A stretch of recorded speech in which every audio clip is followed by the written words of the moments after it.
Joseph Ashbaher, merci d'être avec nous sur Euronews. Vous êtes le directeur du programme d'observation de la Terre de l'ESA. Le réseau satellitaire Sentinel est essentiel pour étudier l'état de la planète. Expliquez-nous le but de cette mission.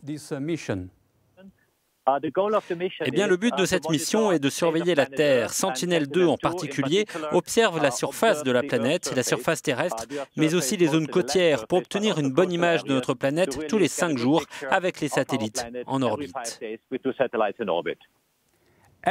Chaque endroit sur Terre sera cartographié en haute résolution par des satellites qui passent une fois tous les 5 jours et ces données seront accessibles. Ces données seront bien accessibles pour tout le monde gratuitement. Vous pouvez accéder à ces données via un site web et tout le monde peut télécharger n'importe quelle image de la Terre à partir de n'importe quel endroit. Et c'est vraiment une nouveauté.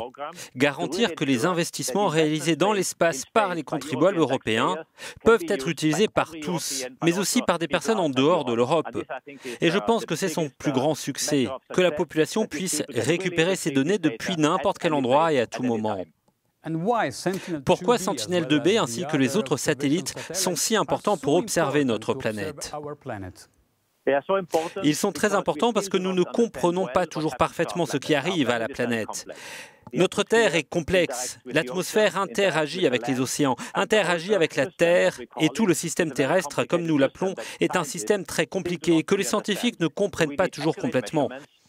Nous avons donc besoin de mesures précises des satellites pour bien comprendre ce qui se passe, pas seulement pour le climat. La pollution atmosphérique est un enjeu essentiel. Comment ce type d'études peut-il aider à la prise de décision par les gouvernements? Un exemple, le déboisement qui provoque un abaissement de la surface forestière avec une influence sur la pollution de l'oxygène. Nous devons comprendre ce qui se passe sur le terrain pour savoir comment la chimie de l'atmosphère sera influencée. Joseph Ashbaher, merci beaucoup pour votre temps.